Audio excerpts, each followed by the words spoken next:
host, Jason Miles, and this is Revolution Podcast. And here we are, finally, the last of our pre-recorded episodes was this one, with our dear friend and the greatest middle manager the Death Star has ever known. He is the master of the Force when it comes to the PMC. Deep State Kuba Wrzesniewski had a very interesting conversation with Elise Herrala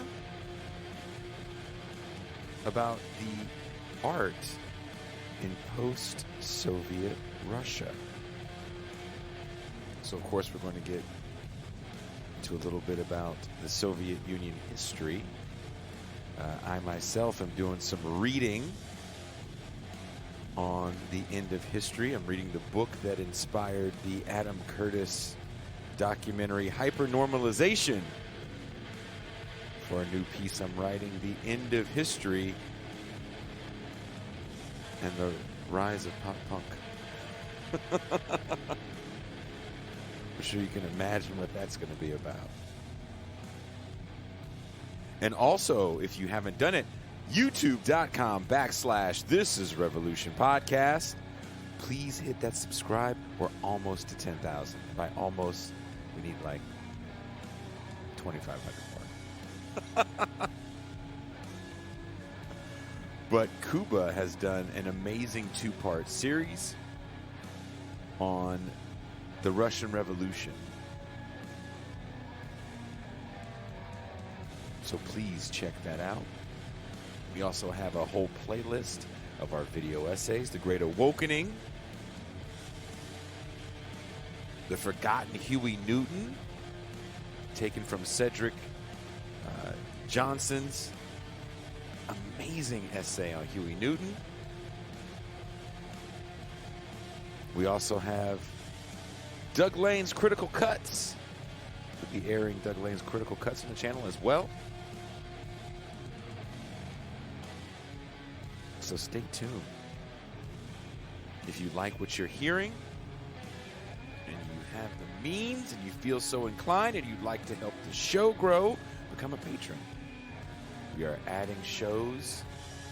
We are upgrading the sets. The sets have been upgraded. I'm so excited for you guys to see the first show. The first new show of the year drops January 6th at 6 p.m. Pacific Time, 8 p.m. Central Time, 9 p.m. Eastern. The first movie night extravaganza show of the year drops soon. The first sports show is coming. There's a lot going on. We are doing more, and we're trying to get back to doing movie night.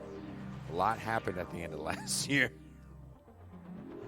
A lot of transitional moves. But I'm going to move out of the way so we can get into this deep dive conversation with Dr. Elise Herrala from Havford College. Uh-oh, if you hear that noise, that means I've talked too long. And I am out.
Hello, ladies and gentlemen, comrades and fellow travelers, TIR friends and family. In a momentary lapse of judgment, Pascal and Jason offered me a chance to run some of my own interviews. And this is the first in what I hope is a series. And I'm very excited today to be talking with Elise Herrala. She's a professor at Haverford and the Maryland Institute of Contemporary Art. Um, and she's just publishing a book in January on the art industry in post-Soviet Russia, Ukraine, and we're going to be discussing her new book as well as the current situation culturally, politically, strategically on the Ukrainian military, Ukrainian Russian front. So please, everyone, warm welcome to our first guest, Elise Herrala. Hey, Kuba. Hey, everyone. Hello, Elise. Now I need to center myself because I no longer have a fireplace to distract people's attention. It's too So bad. It looks really cozy over there. it is. I can actually feel my back getting warm, and it will almost certainly be uncomfortable by the end of our talk, but that'll be a good signal for me when enough is enough. But congratulations on getting the book out. And why don't you tell us a little about Art of Transition? Sure. So the art of transition, or there's no the, I took it out. Art of transition um, is based on field work that I did in Moscow and a little bit in London, starting in 2012 through 2014. And I spoke with people from across the field of art, as I'm calling it, using Bourdieu.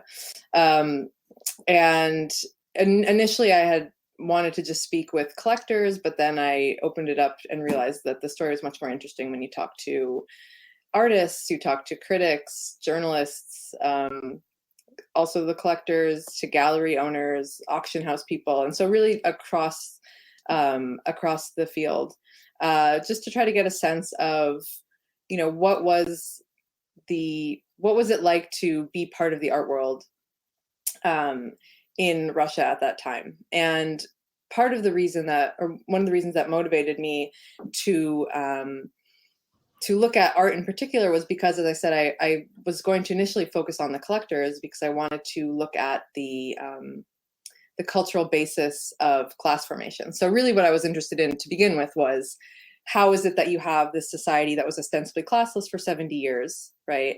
And then suddenly you have this influx of wealth, and how do they go about how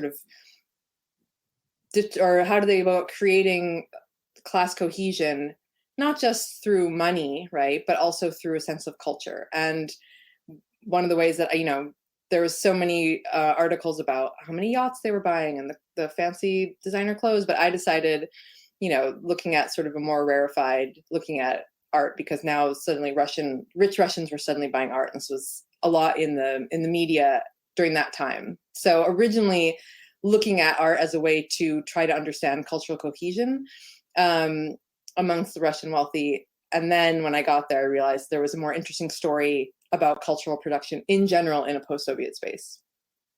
So I think that one place to start is to talk about the difference between cultural production under the Soviet Union and the post-socialist um, Russian field of art. Mm-hmm. Could you tell us a little about what it looked like under Soviet rule in terms of how art was created, how it was consumed, and the major differences between that art world and what we think of as, um, the um, art glitterati in the West?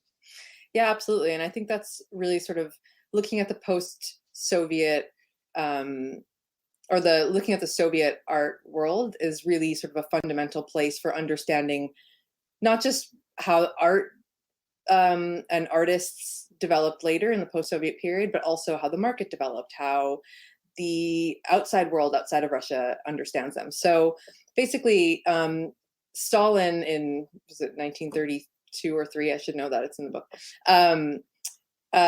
said that art suddenly now all had to be in the style of socialist realism. So basically saying you cannot create, the glorious Russian avant-garde that is some of the most famous, coming out of that century in the world, could no longer be made. All art had to be in this style of socialist realism. And the thing about socialist realism is that it was figurative. It was highly these sort of realistic depictions of, and all the art had to be in to show the glory of socialism, of communism, right? And it all, think of smiling peasant women, on astride a tractor, fulfilling their quotas for the 5-year plans, a lot of that art has actually taken on a second life online, like 30, 40 years after the end of the Soviet Union. And I bet a lot of our viewers actually have some as their avatar pictures of smiling peasant women on tractors or heroes of the Great Patriotic War. But that was a break from what you were calling the avant-garde. Could you talk a little about what it was like before socialist realism was imposed? Had monopoly imposed by Stalin. Yeah, glorious, think Malevich, glorious art that was really, pretty radical. And also what's interesting is that a lot of those artists, in fact, were also, supporting a communist future, right? And they were trying to develop art that depicted the new socialist man or depicted a new socialist future. And Stalin said it's too bourgeois. And what we need is to have art that's readily, you can't just have a black square. You need something that's readily available or readily understandable to the proletariat, right? Something that's readily understandable to the masses. And you need something that can be legible as, effectively propaganda, right? And some of that art does, you read it now, not necessarily through the lens of Stalinism, but read through the lens of, this idea of a collective sort of socialist optimism, maybe. Yeah, really, right? And the Stakhanovite worker who, surpassed their quota. Isn't every academic now trying to be that way? But it was very limiting for the artists, and especially during Stalin, those artists who did not produce art within that style of socialist realism were, as you can imagine, sent to the Gulag, imprisoned. And so, through the 30s, the 40s, things were pretty tough for artists because it was either, produce socialist realism or produce nothing, right? And then with Khrushchev, it opened up a lot with the thaw after Stalin's death in 1953, and so that opened up art as well. But art still was supposed to be in the style of socialist realism. So you still see the same themes, the same glorifying the workers, the peasants, these kinds of things. But you had at this point you've got a more robust underground scene, and because there were go ahead. And that's the whole concept of art for art's sake, and it's not just a Soviet development that art gets channeled into political directions. You see that in a lot of mobilization states.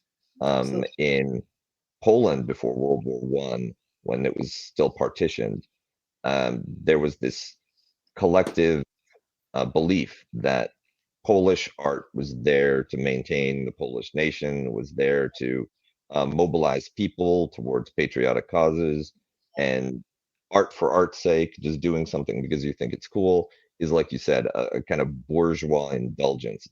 Comes from a position of privilege, and decent people don't waste their time with that. Absolutely. Yeah, exactly. Poland's a great example, and all through the Eastern Bloc, but not just there, right? And it happens in a variety of ways. Some more insidious than others, and some a bit more, cracked down on than others, right? And we can talk about that a little bit later, thinking about art and soft power in the nation. Especially, interesting, like vis-a-vis somewhere like China. But yeah, so then it opens up, and then you have underground art that is often, more what you're talking about, art for art's sake, or not just, making art for the state, right? And so these could be critical, or it could just be about something that is outside socialist priorities. Exactly, right. And so even if it wasn't, and many of these artists didn't feel that they were making critical art of the Soviet Union, but because it wasn't immediately apparent that, what their aim was, or what their necessarily. Where's the tractor? Where's the comrade? Where's the worker? Exactly. How dare you call this art? This is just 3 lines on a page. And so these artists were often seen as dissidents, and they were punished, but it was a lot less extreme than under Stalin. But you have these 2 different tiers, right? You have the official artists, the ones who make the art we're talking about, the socialist realism, and then you have the unofficial artists and oftentimes those unofficial artists did work as professional artists. A lot of them were children's illustrators, or they had an official artist job in some capacity, because it's like the United States, or anywhere you need, your benefits are tied to your job, right? And so they needed the benefits, and then they could do their art on the side. But what this meant was, because there is no private property, there's no art market. And in fact, I should have mentioned earlier, in 1932, when or actually before that, when private property is nationalized, right, all these massive art collections were then taken over by the state. And so this persists, and there's no art market. And so these underground or unofficial artists are making art, and some of it is smuggled out by, Americans or Europeans. There's a good collection of it actually at Rutgers in New Jersey. Actually, why don't I want to get some recommendations from you, for the sake of the viewers, but also because I kind of want to hear about it myself. Like, what would you say is some of the best art from the Soviet period, whether on the socialist realist side or the dissident underground scene? You mean as in like artists to look at? Artists or particular works. And you've got good taste, so I want to know. Thanks. Yeah, socialist realism, I just don't, it's less interesting to me, so I just don't know as much. But in terms of underground artists, one of my favorite is Erich Bulatov. And I think he left the Soviet Union. A lot of these artists immigrated in the late 70s. Another one who's probably the most famous, and who went to the United States, and I think he must still live in the United States. Why am I blanking on his name? Ilya Kabakov. And they were this sort of unofficial, and Kabakov's art was often critical. He did some installations, this great one about the man who flew to the sky, I think, where it's like a room, Soviet room, and then there's a big hole in the ceiling where you could see someone like flew right out. And one of the things I love so much about Bulatov is that he uses sort of iconography and imagery from socialist realism. And so he uses a lot of text in his work. He has these sort of, if you look at it, you think, oh, this might be socialist realism, but in fact, it sort of has these critical, and it says text in Russian that has a critical look at, his current. Oh, yes, there you go. That is Bulatov. And he was actually having, when I was doing my research, he was having a big retrospective in Moscow. Yeah, so those are 2 of my favorites, Bulatov especially, of that period. And I didn't actually, in my research, I didn't actually talk to any of the unofficial of that generation who were, sort of came of age, I guess, in the 60s and 70s. Many of them, like you mentioned, end up outside of Russia anyway, and they're, because unlike the state backed socialist realist art, there is an international appetite for the art of dissidence that has some um, Cold War sensibilities to it. Yeah, exactly. And so, and even today, and this is something I talk a lot about in the book, and why I was saying, your question of what was the Soviet art world looking like, and why it's so important even for today's artists, is because the art produced during this period in the 60s and 70s has a lot of cachet on the international art market. And I argue that in part it's because it's being read still through this sort of Cold War lens, right? So Russia being an enemy, and once again, sort of an enemy, right? Russia being the bad guy, and any art that is seen, even though it wasn't always critical, any art that was seen as being dissident art or against, what the American enemy would be, was like, oh, well, we need to support these oppressed people, right? And so that art was seen as sort of exotic and sexy and interesting. A little like how Ai Weiwei was treated by Western audiences once the People's Republic of China decided that he was politically suspect. Completely. And I don't like to be so cynical to say, like, the only reason this art is sort of upheld or gets the recognition that it does is only because of this sort of Western appetite for the sort of dissident art. You don't have to be hated by the communists in order to succeed here, but it helps. I mean, and I do think, someone like Ai Weiwei, I think, a lot of his art is really thought-provoking and interesting, but I do think also that you do get a lot more attention. Or someone like, Pussy Riot, like, in terms of the performance art space, and what they did was bold and incredible, and like they should get a lot of attention for that. But anyway, the point being here that with the unofficial artists of the Soviet period, during the actual Soviet period, they got some attention, but there wasn't really a market for it because it was hard to get pieces out. And then at the end of the Soviet Union, then they start, or there's interest for it in the 80s as it's opening up. And now even today, that's still sort of most interesting on the international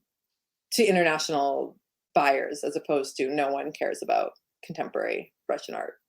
And so the contemporary artists are sort of in the shadow of those artists.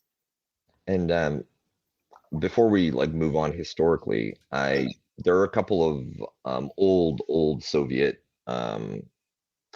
artists that I wanted to mention. One is the author Mikhail Bulgakov, because in Master and Margarita, apart from the story itself, which is extraordinary, it's really a modern classic I can't recommend enough, you also get to see how the union of writers works and what it's like to be a writer, somebody who's trying to do creative things under the conditions of sort of early Stalinism, where there's a great deal of control. There's one union that all writers have to belong to, and politics occurs at the level of the writers' union with very dramatic consequences if you fall afoul of the bureaucracy. And the other is Zhiga Vertov, a director who was one of these ultra-modernists that was trying to experiment with new forms. Cinema was a new media at that point, and to try to create a socialist dynamism that would somehow capture the excitement and new spirit of both modernity and the new socialist experiment. And both of those types of works, then it's an abrupt halt once the mandate of socialist realism is imposed on the Soviet art world. And you also talk about the avant-garde sort of underground artists, 60s, 70s, 80s. And there's an interesting intersection between that world and both the West in generally, but also kind of post-socialist politics. And I can't help but think of Edward Limonov, who comes out of this scene in, I think he was from Ukraine. He was like a writer, a musician, and he ends up in prison for a little while, and then he's sent to the United States as a kind of voluntary exile. And he moves from encountering the repressive conditions of trying to be creatively active in the Soviet Union to the repressive conditions of being poor in the United States. And you add those two experiences together, you get National Bolshevism. He becomes one of the biggest international supporters of Serbian nationalism during the Yugoslav wars. And then he returns to Russia, takes the swastika out of the flag of the Third Reich, puts in the hammer and sickle, and now we're off to the races with a new ideological formulation, which might in itself be thought of as a kind of performance art, Right. where you're radicalizing both against Russian bureaucracy and the promise of Western neoliberalism. And so, like, lead us through a little of what happens in the art world after the end of communism. Well, it's interesting. I mean, sort of the promise of Western neoliberalism and how quickly that sort of disappoints, right? And I think, one of the interesting things about the end of the Soviet Union and the artists so when I look at two generations of artists, and I call them one, the last Soviet generation, which is not my term, that was Alexei Yurchuk, an anthropologist who talks about and then the first post-Soviet generation. And this last Soviet generation, they'd come of age, the last generation to come of age during the Soviet period. And so they really had artistic training that wasn't socialist realism. They had training that was, an ideological training within socialism, even if it was late stage socialism and things were, stagnant and breaking down. Yeah, breaking down, but it was still a way of life, right? And I think one of the things that was interesting for those artists when the Soviet Union fell was, on the one hand, it was exhilarating because then it was like, we have autonomy now and we can do whatever we like. And then on the other hand, it was terrifying because all the institutions are gone. So, you brought up the union, the writers' union. I mean, the artists' union was also very instrumental for supporting artists, even if, as I mentioned, they were unofficial artists, right?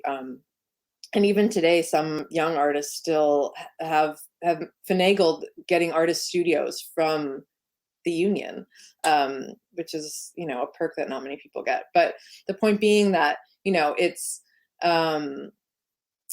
it was a complete decimation of any kind of infrastructure for the art world. And, if you have society that's like sort of scrapped, or an institution, all institutions have been scrapped, is art going to be the first thing that, they scramble to sort of set up to help people out?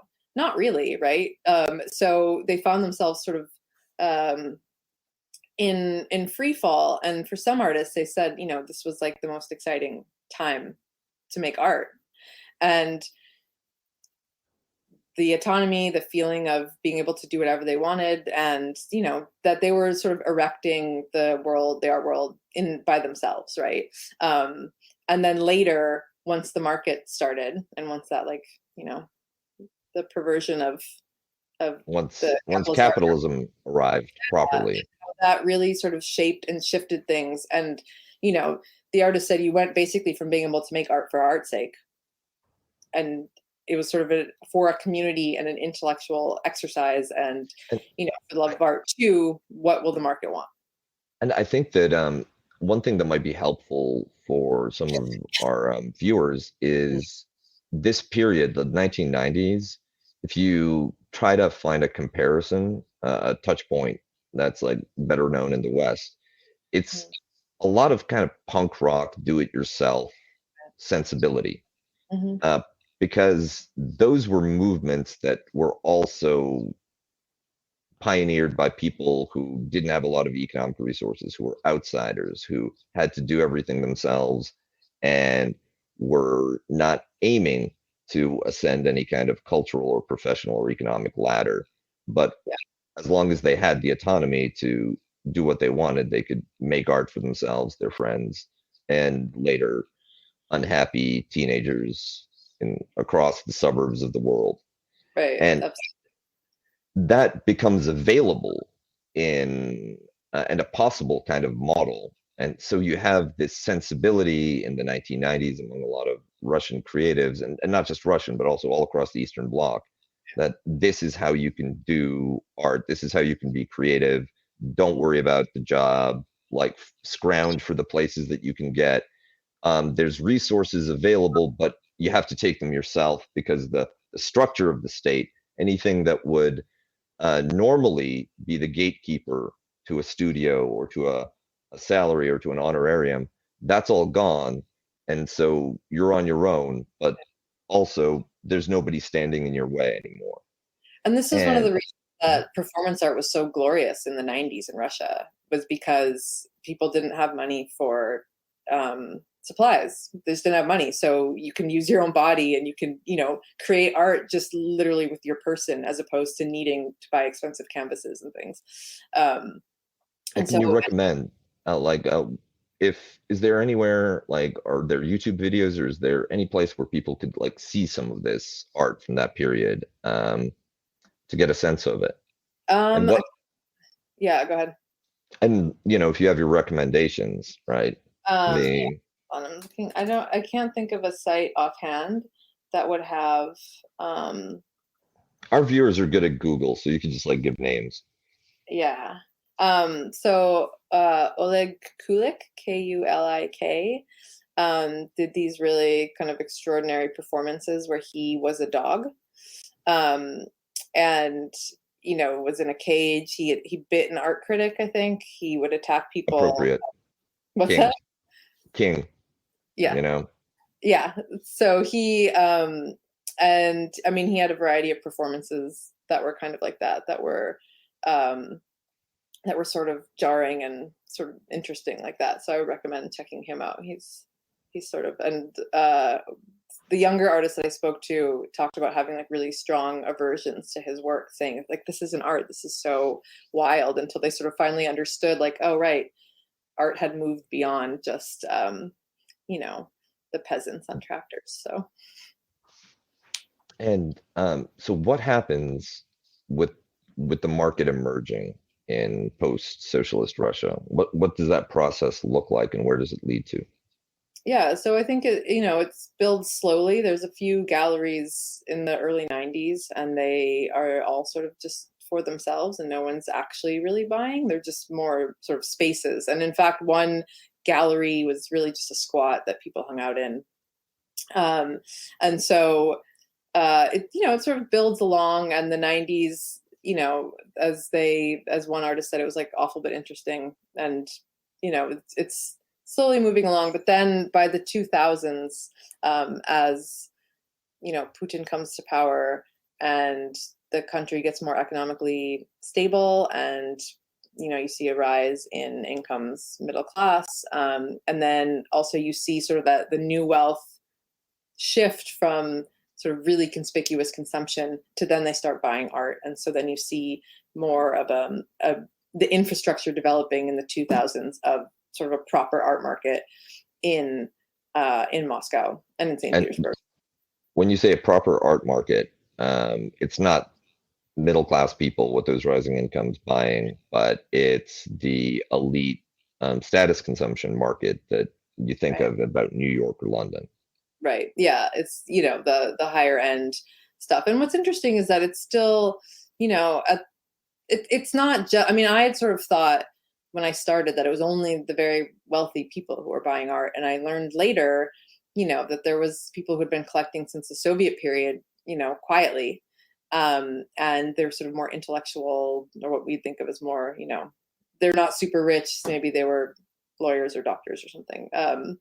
And they are academics, and they had sort of been quietly collecting and amassing. And also they were often friends with artists. So you had collectors like that. And then you also did have, sort of the elite. And you had a few collectors who, many Russian collectors didn't actually want to collect Russian contemporary art. So, but you did have a few who were really sort of keen on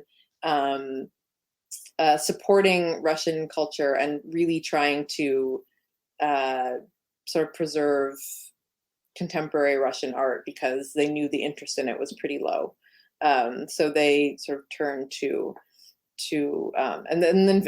contemporary Russian art in the galleries there. And this was booming really until the financial crisis in 2008, and then it took a dive, And it hasn't recovered since.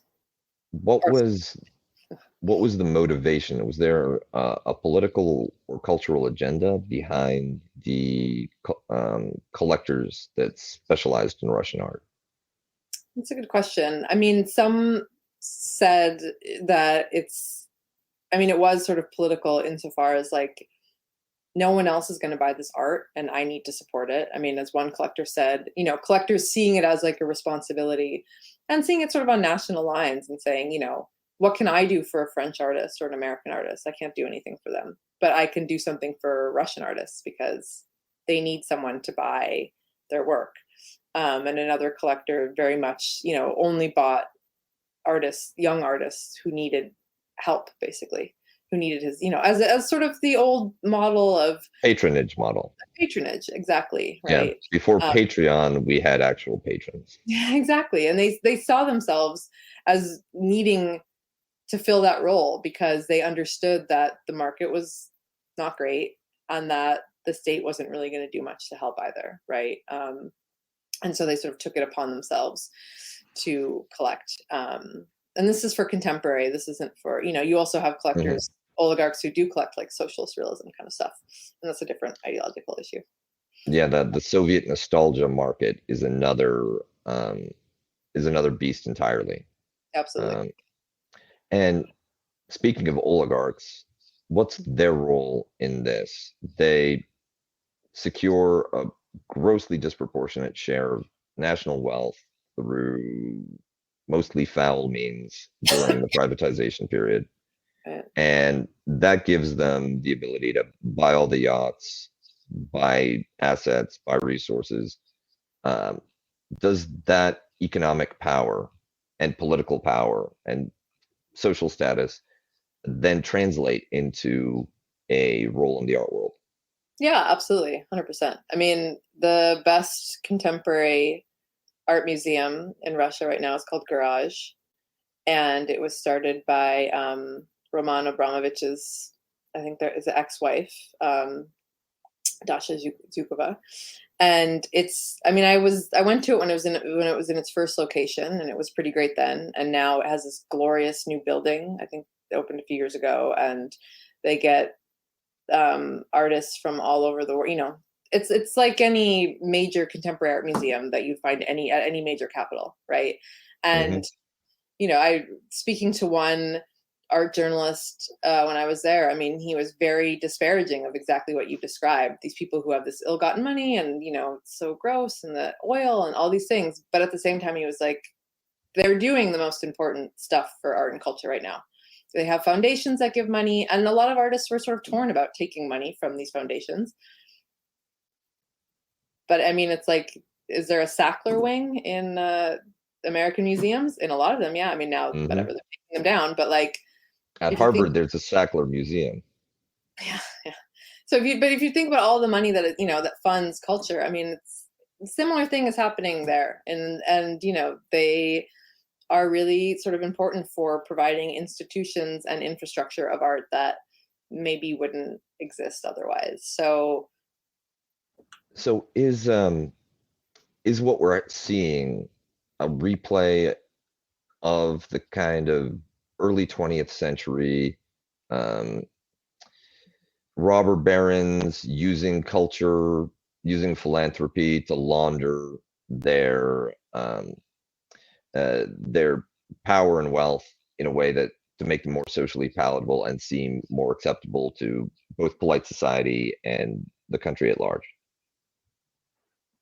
I mean, yeah, it seems that way in a lot of respects to me, I think. And again, a very cynical reading, right? And I think,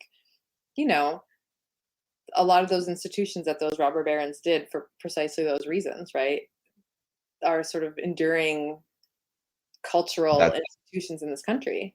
I mean, that's the center of the art world in a lot of Western countries. You basically, you can't name the top 5 galleries without running into one or more evil billionaires. Exactly. But at the same time, like, I hesitate to lump them all in and say they all have these, they're all just trying to launder their image of, like when you talk to them, there's an excitement there. There is this feeling of a national responsibility of trying to do something. And, some who were maybe a little bit more critical of the current political climate, felt their responsibility a little differently than just sort of status, right? But I do think, it did remind me a lot of the robber barons and the sort of institutions that come out of new wealth like that. But also this idea of when you have a society that needs to be rebuilt and institutions that need to be rebuilt, and if they're the ones who are stepping in, at least someone's doing it. I don't know. Like, depends which day you catch me out and how I think about that. Well, in a lot of ways, it's kind of a reversion from a period when the state dominated resource allocation, when the state determined which types of art were both permitted and supported, to not a democratic sort of free-for-all where everybody can do anything, but that power gets fragmented and reconsolidated in the hands of a relatively small social class that can once again play the role of gatekeeper and patron. And granted, you've got like a diversity of views because it's not just one office in the Ministry of Culture in Moscow, but it still is a very polarized art world, much like the art world that you see in all across developed capitalist economies, but at an earlier stage where maybe you don't have more intermediate or spin-off institutions. Yeah, I think it's often a question that I ask my students, and I was just teaching at an art college and asking them, like, what would it actually look like if we didn't have this structure of the art world? Like, how can we conceive of artists getting supported by the state, right? Other people can buy art who aren't just extraordinarily wealthy, to actually not just have a reprint on your wall, but you can have real art, right? That there's access to, I guess a lot of museums are free, but not all. Some of them are very, very expensive. And try to expand, ask them to sort of conceive, and they were, they're being trained to be artists. So they are artists. And like, what would it look like for you if you didn't have to work 7 jobs to try to scrape together something, And like, it wasn't a failure of imagination, but they really just could not conceive of how that might look.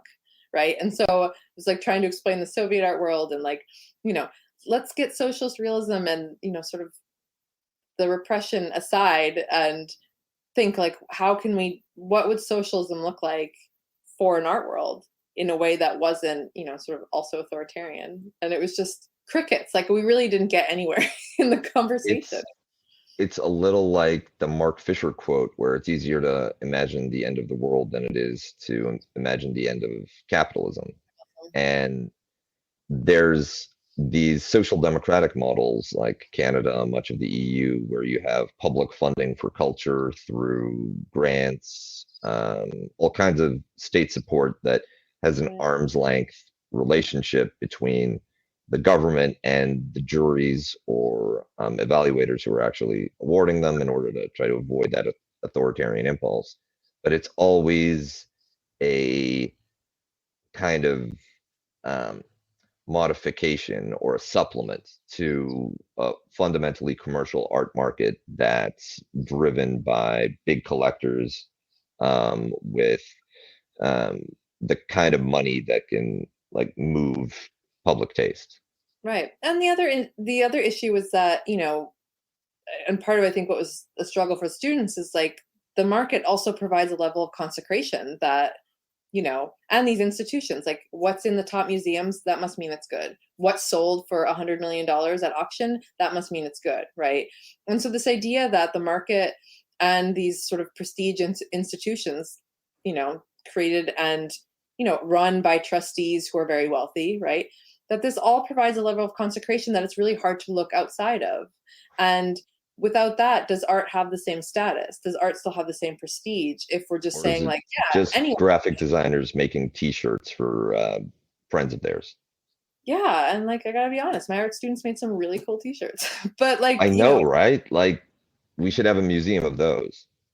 completely. But then, the whole structure of the art world then falls apart if you don't have these things in place that control, that gatekeep who can be part of it and who can't. Because as much as we've been talking about status in terms of sort of oligarchs, collectors, founders that are trying to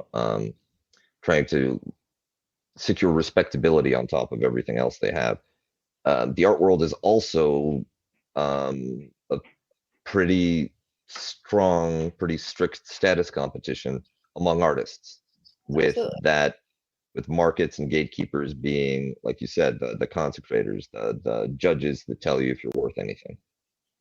Yeah. And I think, one of the issues that the Russian contemporary artists had was that they felt they didn't have a lot of status on the internet. At this point, the international art world is what's important, right? So they're looking, especially the younger ones, are just like Russia, like we're not confined. We're all on the internet, right? We're not confined Hmm. to just being a Russian artist. They thought of themselves as these sort of global artists. They're, just like anyone does their age, right?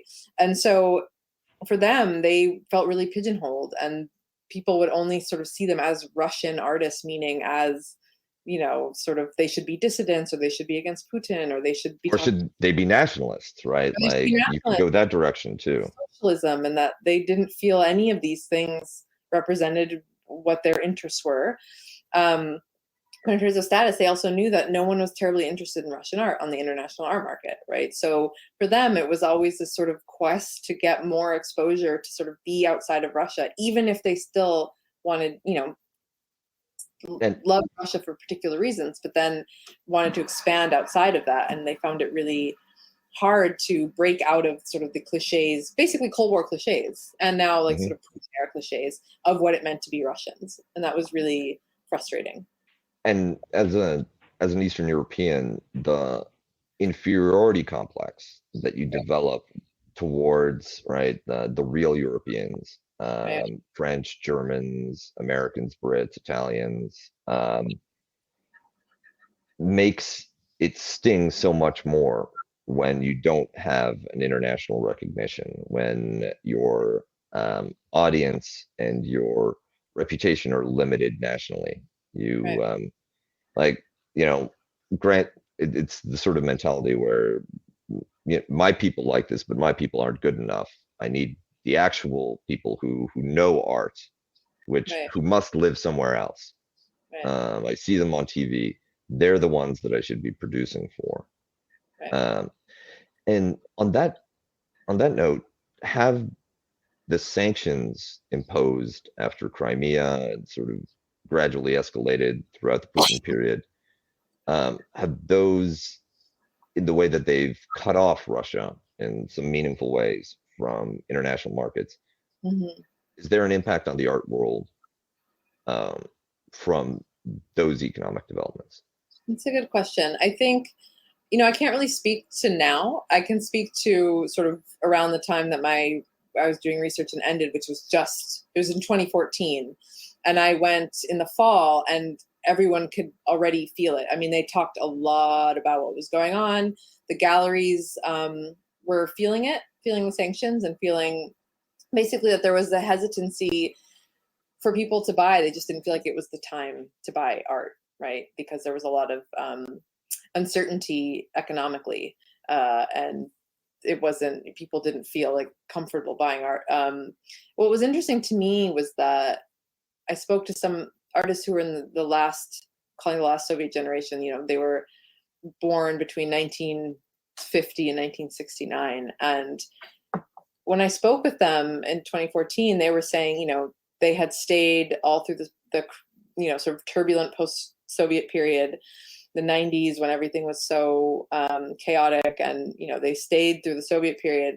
And they said it wasn't until 2014 that they finally felt like they were scared and they wanted to leave, which was interesting to me. And they were like, fundamentally, something is really shifting. And in part, some argued like, yes, this is like a history reproducing itself. But on the other hand, like, there is something that seems a bit more sinister. Now, to my knowledge, none of them actually left. But It's the whole, if Trump wins, I'm moving to Canada thing. yeah, basically. But also, I think, judging from some of their Instagrams, they were starting to spend a lot more time in Europe. So, but yeah, and I think, I don't know how much the sanctions, I'm not sure what's going on now. I do know that a lot has changed and grown in the art world there. And you have sort of newer upstart sort of auction houses and galleries and things.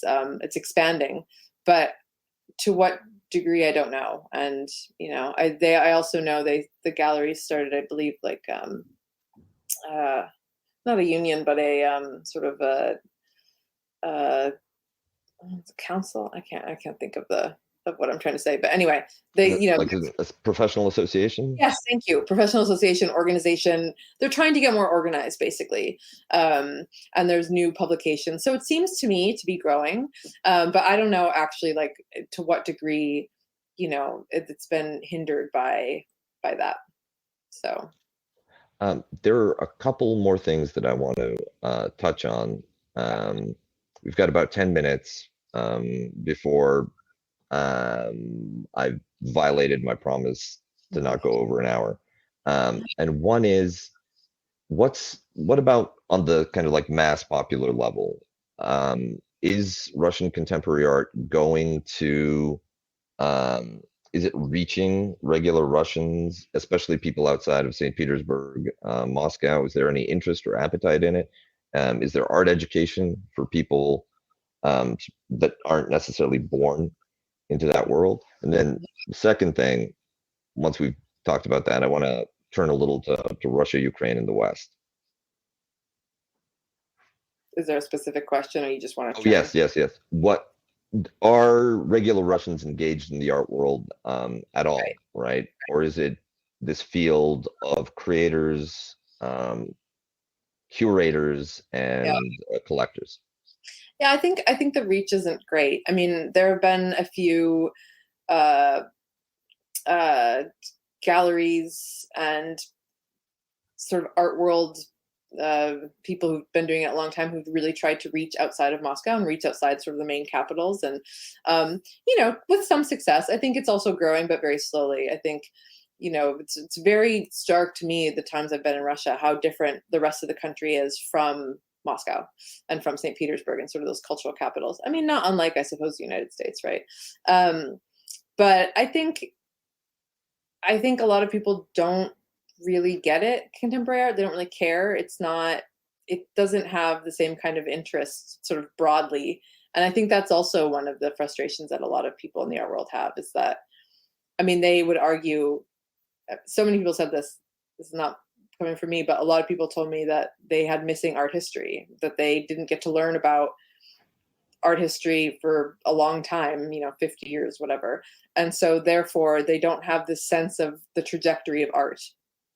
And then they don't have the sort of understanding of why contemporary art can be interesting or good. I mean, I think that may be part of the story. I think it's also, taste levels. But I think in general, it doesn't have sort of wide appeal. And I think that's part of the issue, is that you don't have the Western collectors and the Western interest in it, but then you also don't have sort of the domestic interest. And then therefore you sort of have this watered down art world that, can't really find its footing.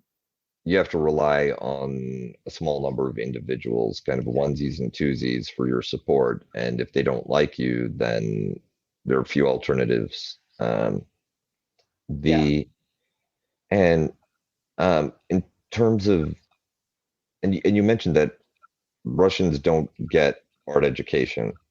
Is there, I remember one of the elements of the Soviet period was this broad exposure of people to the kind of classical elements of Russian culture, ballet, classical music, chess, and that was a non-trivial cultural achievement of the Soviet Union. Something that Western countries struggled to replicate. Mhm. Right now, is there continuity with that? Is there any attempt to try to tie in, let's say, 20th century developments in art and Russian art into that cultural patrimony, or has it broken down completely? And that's a good question. I'm not actually sure. I don't know what art education looks like at the moment. I do know that one of the important things that happened in the 2000s was sort of the established like the contemporary art, or sort of contemporary art institutions and schools were established that didn't exist before. So there was actually, a way to be educated in art, as you might find, outside of At Russia. MICA. At MICA, for example, where I'm teaching, right?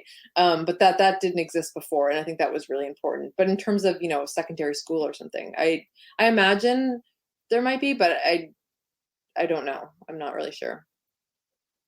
But And there's definitely like ability to have access to it, right? Where in ways before that it didn't exist. and part of that might also have to do with just accessibility of internet and digital technology, that you don't have to actually go to Moscow and go to the gallery. In fact, they probably wouldn't let you for COVID. So Right.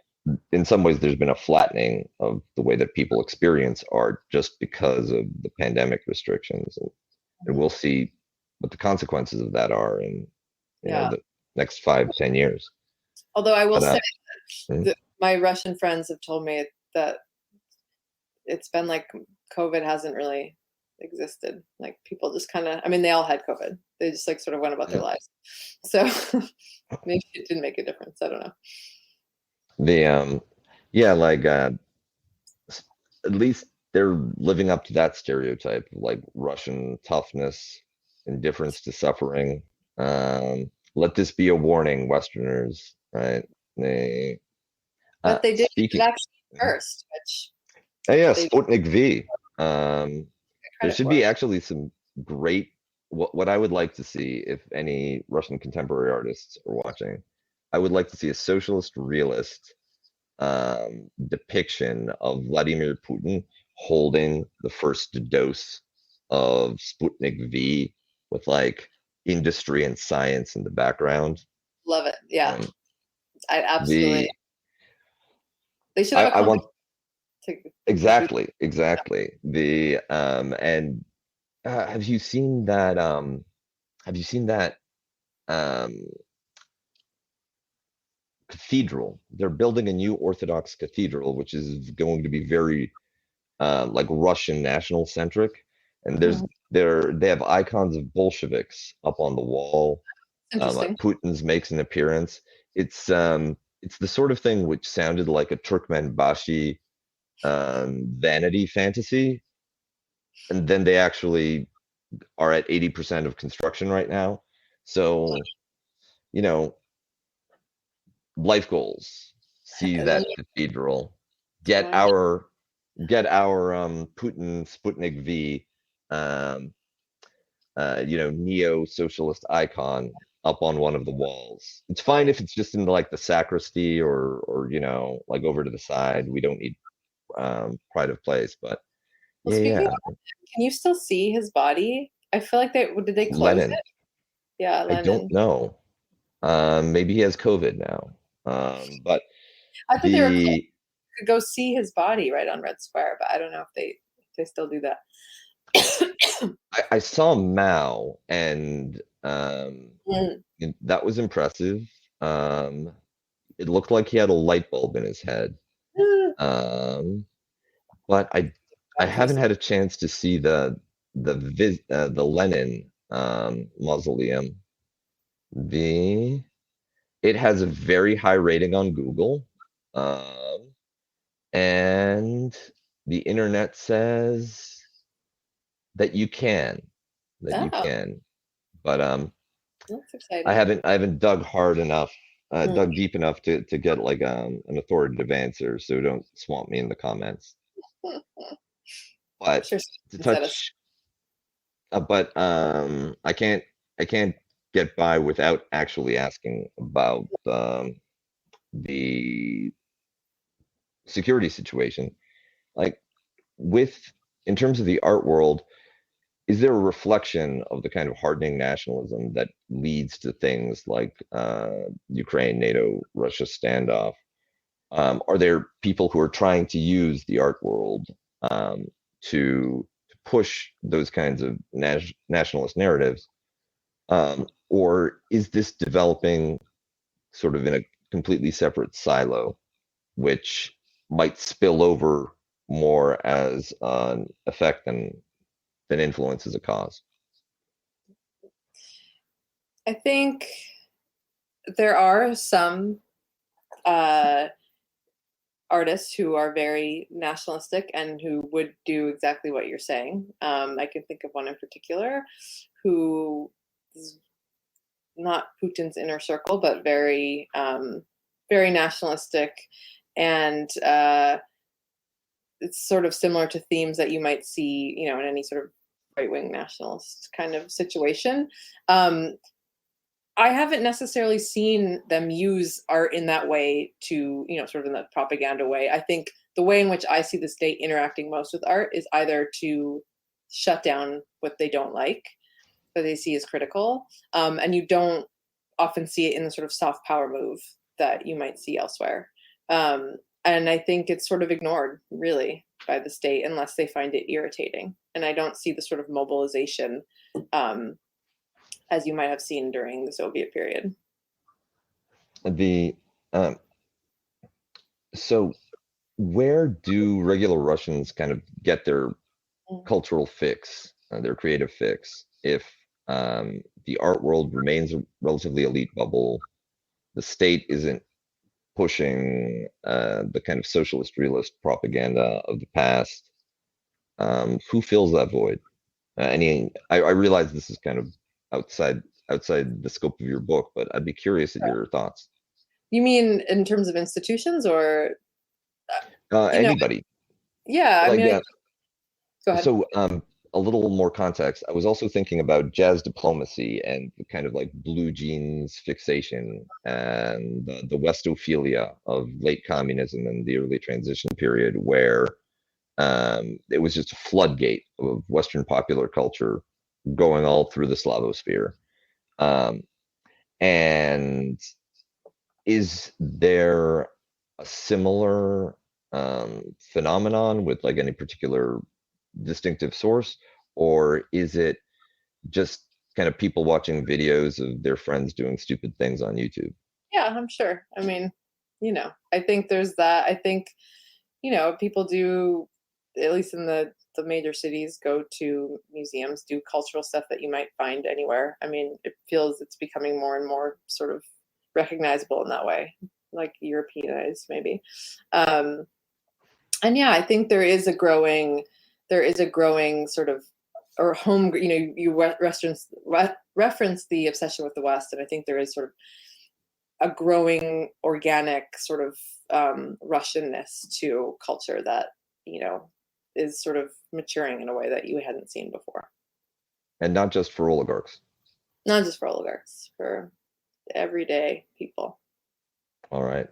Thank you so much for talking with us today, Elise. My guest is Elise Herrala, and her book, Art of Transition, the field of art in post-Soviet Russia, will be published in early January by Routledge, and she's teaching at MICA and Haverford, so those are some very lucky students. Thank you very much, Elise. Very fun. All right, take care, everyone, and we'll see you next time on This is Revolution.